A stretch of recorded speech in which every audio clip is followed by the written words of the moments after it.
Hello everyone, welcome back to another video. Hope you're all doing good. So in today's session, we are going to discuss about Cluster API is one of the very interesting tool and use case like I have come across in the recent days. So and also started working with this also. So I thought of giving a session on this and to give an intro on this. So, uh, so people who are working in Kubernetes cluster, so probably the way you are provisioning your Kubernetes cluster, probably you'll be using any one of the famous infrastructure as a coding tool, right? So probably like Terraform, or if you're working with like any cloud provider, so be it like AWS or Azure, CloudFormation or Azure Bicep or on templates, so probably using any one of the infrastructure as a code tool, right? What if I tell you that you can provision your Kubernetes cluster using another Kubernetes cluster? So that is where this cluster API comes into picture. So you will have your Kubernetes cluster setup using that Kubernetes cluster, and with cluster API installed, you'll be able to provision. Not only like provision, you can provision, manage, doing the upgrade, scaling, total operation of your Kubernetes cluster using another Kubernetes cluster. So you maintain your Kubernetes cluster by using the Kubernetes style API itself. So that is where the cluster API becoming like really useful. So let's get into that. So in terms of like background or setup, so I would say that in terms of current tooling, so you might be using any one of the famous infrastructure as a code tool available, and that will be useful across to be cloud agnostic and can be used across multiple cloud or like specific to any cloud. So probably Terraform, CloudFormation, Bicep, you can provision and in provision, and you can operate with it. But the challenge with that is Terraform or any other infrastructure as a code tool, it's really good in terms of um, uh, provision and maintain your um, in terms of provisioning and maintaining your foundational infrastructure. So be it like, for example, like AWS to provision your VPC, subnet, your virtual machine, probably like load balancer, like all of the foundational resources. Yes, it's very good to manage. But when it comes to Kubernetes cluster, it's not simply a Kubernetes cluster. It's an orchestrator tool. So it involves like a lot of like nuances, in terms of your upgradation, scaling, provisioning, creating, deleting, there are like a lot of layers to it. So it needs like special attention. So that is where this cluster API comes into picture. So cluster API like providing a Kubernetes style API. So how do you, for example, to say some example, in Kubernetes cluster, how do you maintain your deployment? So you will have some Kubernetes object called, deployment, and with, other Kubernetes objects, and using like kubectl, you will be deploying that so that your deployment will be created, and the life cycle of the deployment will be like managed automatically, right? So similarly, your Kubernetes cluster will be created as a Kubernetes object, and using like kubectl. So similarly, using kubectl, you can apply that configuration. Yes, your Kubernetes cluster, like entire Kubernetes cluster, will get created. Not only gets created, so your entire lifecycle management of your Kubernetes cluster, that also will be managed. So that will be super useful when you're doing the upgrade, when you're doing the scaling, when you're doing a lot of other activities, you do it right in your Kubernetes cluster for the future operations. So all those things becomes really smooth and useful when you're using the cluster API. So in terms of like challenges, as I was talking about, that involves upgrades and scaling. So for example, when you want to like upgrade to the latest version, when you want to increase the node count, all these things requires a lot of probably like requires some scripting, a lot of downtime, and all these things, and also complex bootstrapping. So when you're not in cloud provider, and when you're setting up in a Kubernetes cluster in your on-prem or something, there are like a lot of challenges to it. So you need to run kubedm kind of script, or you need to run like RK2 kind of setup. All these involves a script or Ansible role, with that when you provision your virtual machines, and continuing that to changing that to a Kubernetes cluster, so you need to run these scripts, and then here and there a lot of manual actions also you need to do. So that involves definitely complex bootstrapping, and then managing like multi clusters. If you're going to manage multi cluster across multi cloud and multi environments, so all this becomes there are challenges to it, and also like drift detection. So when you have deployed your Kubernetes cluster, for example, like Terraform, so how do you know like there is a state change with respect to the Kubernetes infra? So basically when you run a Terraform plan, that time like you will get to know, okay, there is a change to the your Kubernetes infra itself. So those kind of changes with ClusterAPI, it will be able to continuously monitor your Kubernetes cluster because it is installed using a Kubernetes object. So for example, if you have deployed a Kubernetes deployment, what it does, so it continuously monitors the replicas, right? So if there is a reduction, one of the pod gets lost, it automatically checks the replicas, and if there is a change in the state of that replica, so automatically like it adds up one more pod. So similarly, like Kubernetes cluster, if there is a change in the state of the cluster, it will be able to drift detect that, and it's able to remediate that also. For example, if you have deployed your cluster with like three nodes, one of the node get like accidentally deleted or manually deleted, so this with your Kubernetes cluster, so say it like management cluster, and the workload cluster is the one like you're creating. So we'll be seeing in a pictorial representation in the next slide, but a management cluster will be able to track your workload cluster and see that one of the node gets deleted, so which needs to be recreated. So it's kind of leveraging the Kubernetes operator lifecycle management. So of the features of Kubernetes operator, the operator basically manages the lifecycle of that, right? So similarly, it will be able to drift detect it also. So and then there are like a lot of challenges, like when you're operating your Kubernetes cluster, or provisioning your Kubernetes cluster using the IAC. So these are the challenges which can be solved using the cluster API. So that is where I'm coming. So general intro about cluster API. So it's a subproject of Kubernetes. So uh, it provides like a custom resources to represent your cluster. So it provides a Kubernetes CRDs to represent your cluster. So that's what I'm talking about. So it provides you manage your Kubernetes cluster using Kubernetes style object itself. So it will be easy to manage since you're working with Kubernetes cluster.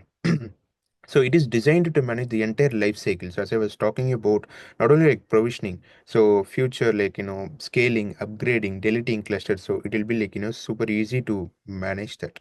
And then self-healing and drift detection. So not only it is able to detect the drift, and also able to self-heal your infrastructure components using the controllers. So these are the things the cluster API is capable of in terms of the features.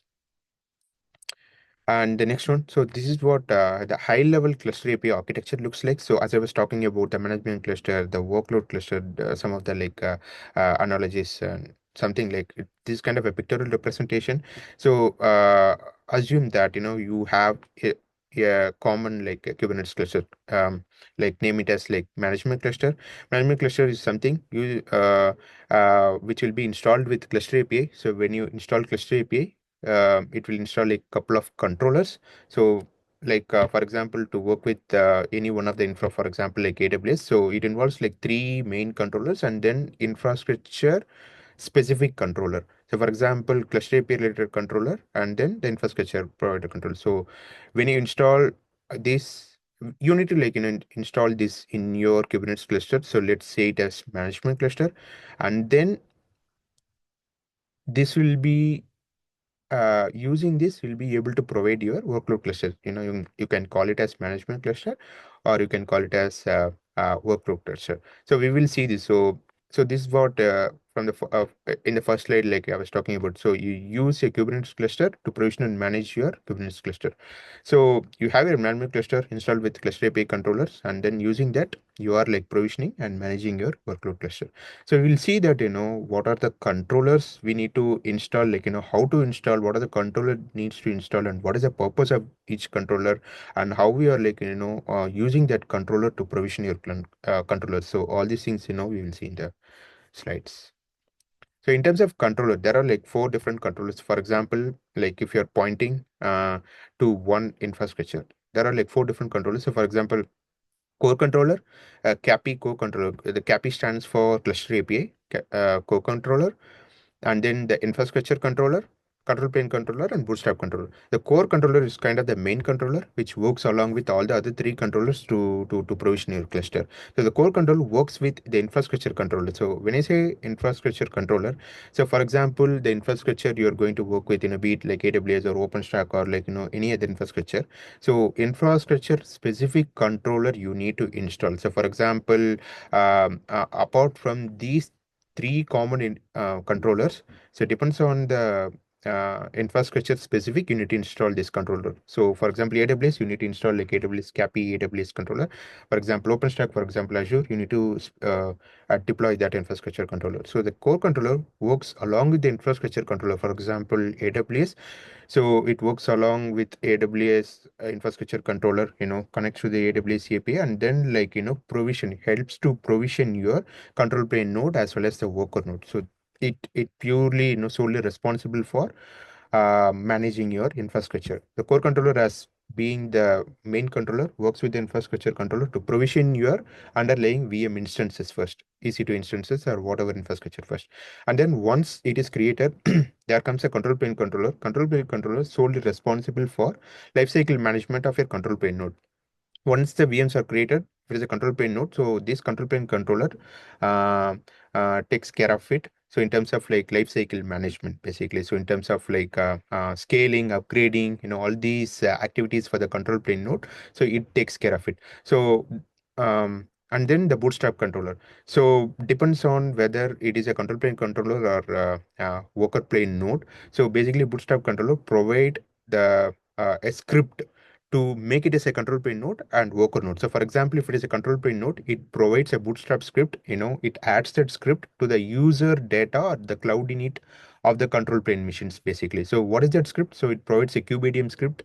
Not only it provides a script, so that script helps to install all the control plane components. So for example, if it is a control plane node, so bootstrap controller provides a kubeadm init script, which runs all the required stuffs to make it as a control plane controller. For example, control plane components like API server, etcd, scheduler, uh, queue proxy, and whatever like related to the control plane controller. So that will get installed. And for the worker node, it puts a kubeadm join script. It runs kubeadm join script, and it puts all the relevant script to the control plane node user data or the cloud init. So what it runs, so when it is a worker node, it needs to join to the control plane node, right? Once it gets created.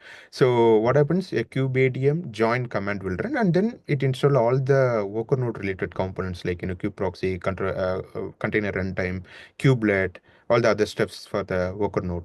So basically, the bootstrap controller provide the script required for the control plane node and worker plane node to get bootstrapped, basically. So that's what these controllers are all about. So I just have one quick picture about how these all get connected. So you use so when the cluster API is installed on your management cluster, so how do you connect to your management cluster? So there is a command line tool. So we will see that in the next step. So basically, a command line tool called cluster CTL. It's an official command line tool to work with cluster API. Use that to and then like when you so I will see like how these CRDs are getting created. Once the CRDs are getting created, you need to basically like apply that to your Kubernetes cluster. So there comes the core controller. As I was talking about, it's a main controller. It works along with all the other three controllers. Like the core controller works with the infrastructure provider to provision your infrastructure. Uh, uh, Depends on the specific infrastructure you're dealing with. Once the VMs are provided, the control plane controller takes care of the lifecycle management of your control plane node. The bootstrap controller provides the script to to to run specifically for the control plane node and worker node to make it as a control plane node and worker node. So your management cluster gets created. In terms of like worker node lifecycle management, the core controller itself like takes care using a CRD called mission deployment. it takes care of the lifecycle management of the worker node. But for specifically for the control plane node, there is a control plane controller which takes care of the lifecycle management of your cluster. This is how it looks like. So hope it is understandable. So how to start with basically? So as I was talking about, you have your management cluster installed with the cluster API, and related components. So how do you interact? So basically, when you for the Kubernetes cluster, so you interact with kubectl or something. But when you are installed with cluster API components and cluster API in your management Kubernetes cluster, which is going to be used to provision your workload clusters. So how to interact with your management cluster? So there is a command line tool, official command line tool for cluster API. So you can install that. So this is a repo URL. You can simply like install that, make it as executable, and then like you can move it to the system path so that you can run your cluster from anywhere of your system. And then you need to install the control plane components. So control plane components are so using the clusterCTL, you can install your control plane components. So if you want a specific version, you can tag it. And then, so first three are like common controllers, and the fourth one is a infrastructure controller, like specific to AWS. So specific to AWS, I was installing. So depends on your infra specific, you need to like install that. So when you run this, basically you get like this. So these are the controllers gets installed. So for example, the fourth one, this is the core controller. So each controller gets deployed in its own namespace. Okay. So the fourth one is the core controller, which gets deployed, and the second and third are bootstrap controller in the bootstrap namespace, and the control plane controller in the control plane namespace. And the first one and the fifth one. So first one is CAPA. CAPA system is cluster API for AWS. So infrastructure controller for AWS. So it gets installed in in a separate namespace. CAPO stands for OpenStack infrastructure controller. So I installed OpenStack infrastructure controller also. So this is how it looks like when you deploy. And then with respect to the example deployment, so how do you deploy if you want to create a Kubernetes cluster in OpenStack or AWS? So I have like two examples. So for example, OpenStack, I'm not sure like how many are working with OpenStack. We used to work with OpenStack a lot, so that's why I have these examples. So for example, if you're working with AWS, you need to like set your account secret ID and access key, depends on the region. And then like you need to run this command, basically clusterctl generate cluster. So these are the flags available, minimal flags. So basically you need to run clusterctl generate cluster, that is a command, and your cluster name. And then you need to specify all the important details like version, how many control plane node, worker node, and I think this should be like in AWS. I wrongly put it. Sorry. So and then what happens? So once you run this, a YAML file gets generated. So it's a kind of a boilerplate template, a YAML file with all the CRDs which gets generated in that YAML file. I will show you that YAML file. So when you apply that YAML file using kubectl, that is where your workload cluster provision gets started itself. So this is like this command using clusterctl is to generate that YAML, your boilerplate YAML, which contains all the information, which contains all the CRDs. And when you apply that, your cluster gets created. So for example, if you're working with OpenStack, so these are the informations required, and you set it in clouds.yaml, your OpenStack information, and all the other info. And similarly, like, you need to run that. You might be wondering whether only these are the details required to create the cluster. No, actually. So when you're creating a cluster, you need to specify like your machine name, what are the replicas, what are the flavor you're going to use, probably like the VPC subnets, so all this information. So this is going to give you a very basic template YAML. And then once this YAML is created, for example, mycluster.yaml, you are going to get into that YAML and edit that YAML. You're going to add all the custom information like VPCs and whatever specific information. So is a very basic file it's going to get created because I'll show you.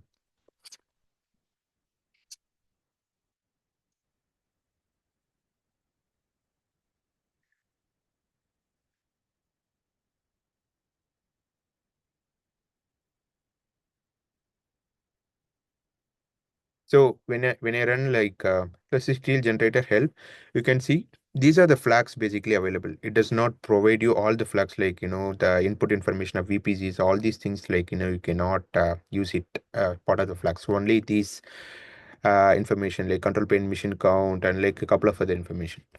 Okay. So once you run this, your template file gets created, and when you apply the template file, like your cluster position gets started. So yeah, I'll show you that one of the files.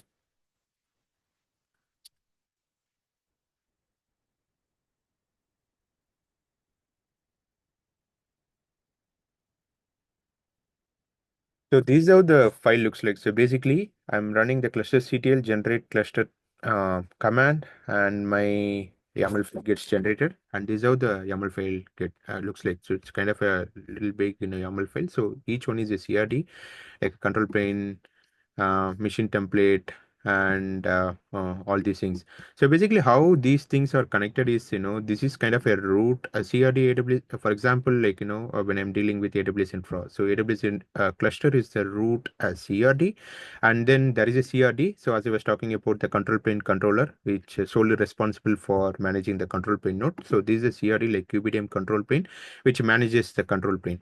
So basically you mentioned the replicas and version, and then the QBDM control plane along with AWS mission template. So these two CRDs work together to provision and manage the control plane node. So similarly for the worker plane node, there is another AWS mission template. So this here. So this for the control plane node. So this for the worker node. So this mission template along with the mission deployment, these two are for the worker node. So the mission deployment, which is a part of a core controller, the ClusterAPI core controller itself. So this CRD helps to manage the life cycle of a worker node instance. So when I say like life cycle, like in terms of like maintaining the replicas and other things. So this kind of a deployment for the worker node. So the QBDM control plane is kind of a deployment object to for the control plane node. So basically here for the AWS mission template of the control plane node, you mentioned like, what's the instance type and AMA and all these things. Yeah. So this is how the YAML file basically looks like. And when you apply this YAML file, your actual cluster provisioning gets started. So in terms of like relationship, the YAML file, like, I was talking about. So there is a root cluster object, and then there comes the QBDM control plane. The QBDM control plane, along with uh, a mission template. So for managing the control plane node, a mission deployment along with a mission template to manage the worker node, and the bootstrap configuration. There is a bootstrap configuration. I think. I forgot to show. So there is a config template which provides a script, a bootstrapping script for the control plane node as well as the worker node to work. So these are the relationship in terms of like, connection between the controllers and then the CRDs, like, we are working with. Yeah. So probably like, I'll show you like a quick demo of how it looks like also. So in terms of like pros and cons, so you might have seen that, it is in cluster in terms of like, advantages in cluster reconciliation. So you manage your cluster with another cluster. So in terms of like upgrading, scaling, and other things, so you will be like, able to like reconcile and works with across like multi-cloud. So how it is, so best, so you need to install that specific infrastructure controller. Then like, you are good to go. The same way like, you can deal with like, other clouds also. It provides like, upgrades and scaling. The upgrades and scaling are like kind of super smooth.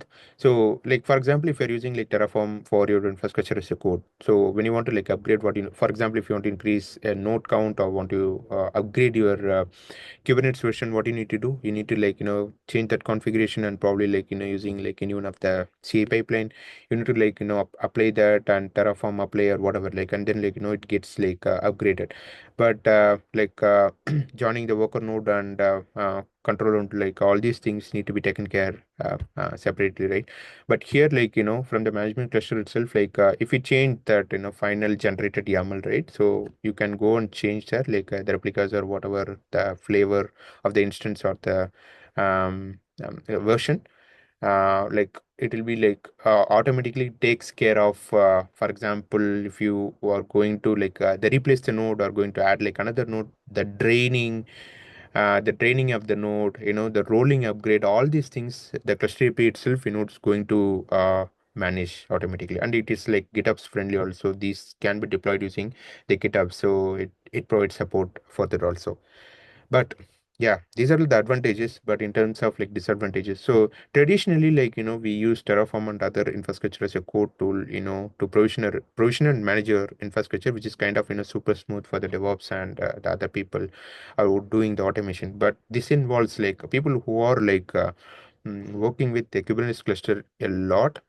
I think this is not going to be a very big learning curve, but people like who are working with a general set of tools. This involves definitely a learning curve and requires like initial bootstrapping. So as I was talking about, you need to set up the management cluster, you need to set up the controllers, you need to know like how you're going to interact with the infrastructure, specific infrastructure. So definitely it has a learning curve. So initially like you will be getting like a lot of issues upfront initially.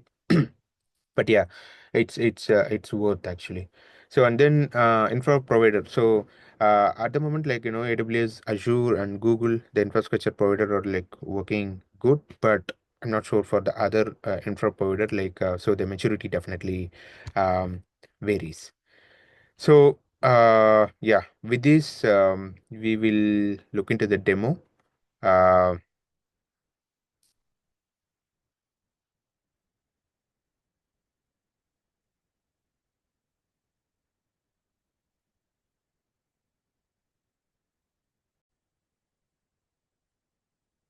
So let's continue with the demo.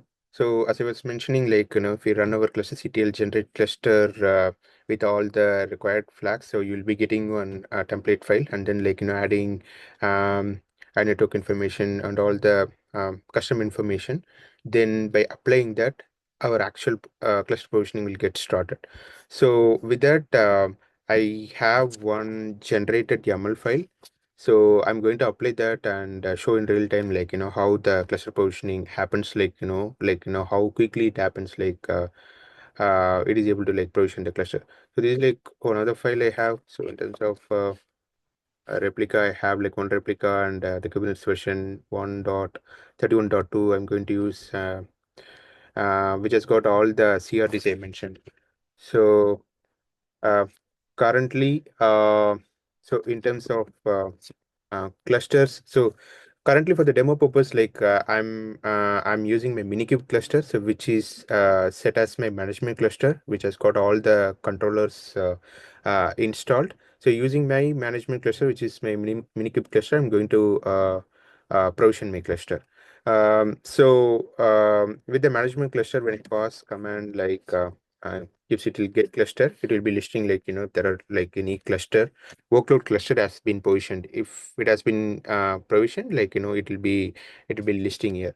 So I'm going to apply the file which is going to create the actual cluster positioning.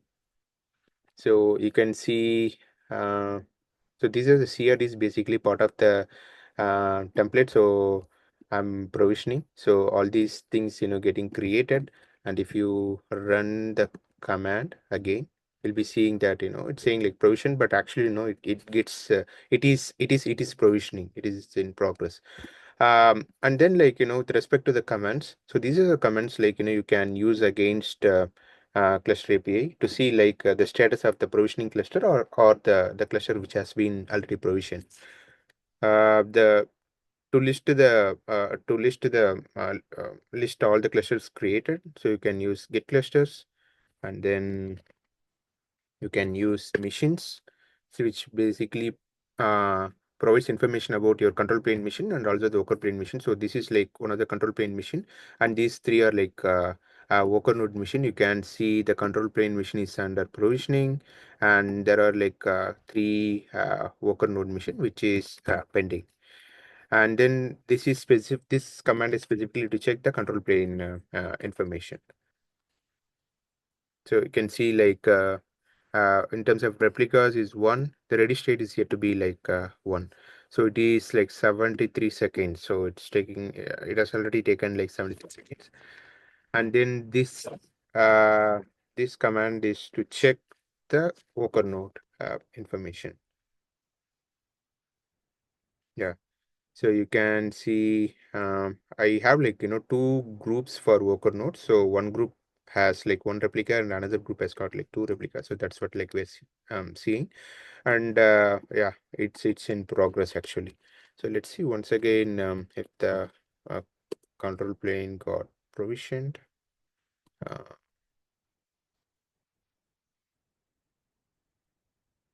so yeah, you can see with no time it got provisioned. So basically 115 seconds. So it got provisioned. And the other three control worker nodes are still provisioning, but the control plane got successfully provisioned. And the version is like 1.31. Let me check the worker node again.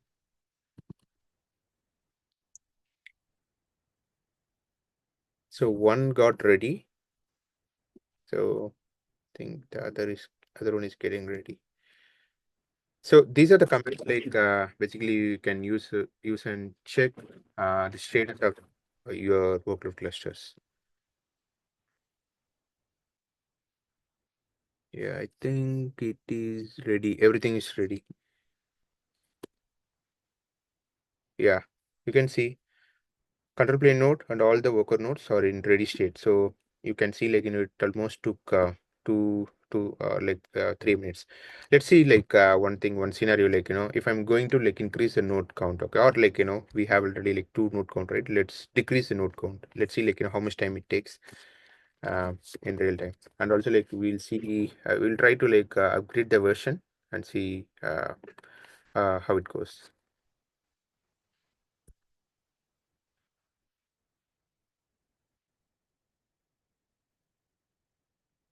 So you can see the one of the worker node group has like two replicas. I'll change it to one and then apply the same file.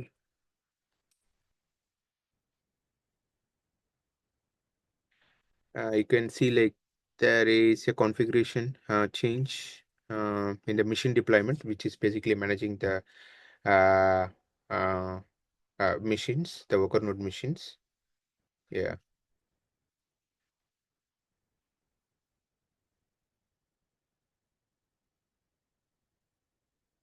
So you can see it already started deleting. We'll do like one more thing. Let's see like how much time it takes, and in the meantime like we'll modify our file to see for version upgrade like how much time it takes.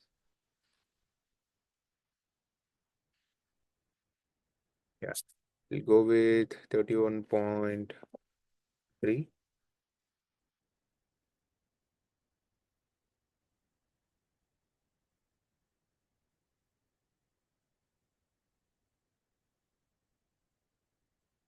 So changing in control plane node as well as the worker node. So we'll check the status of the machines which got, so you can see it got deleted. Now we will run apply the file again to upgrade the version.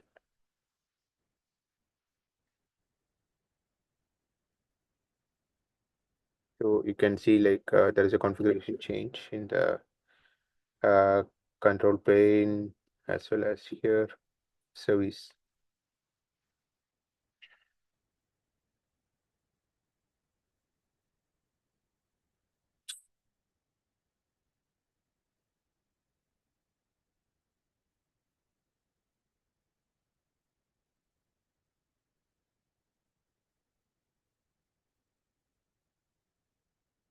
Yeah, you can see like the control plane node is provisioned. I think the bootstrap script is running. So to make it as a control plane node and the version change. So you can see the already a change in the version 31.3.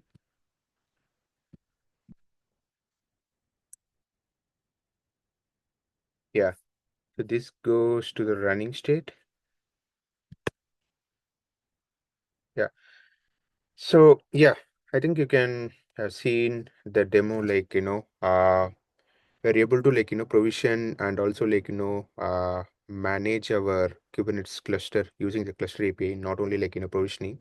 We're able to upgrade scale in a very smooth manner. So it takes very less time.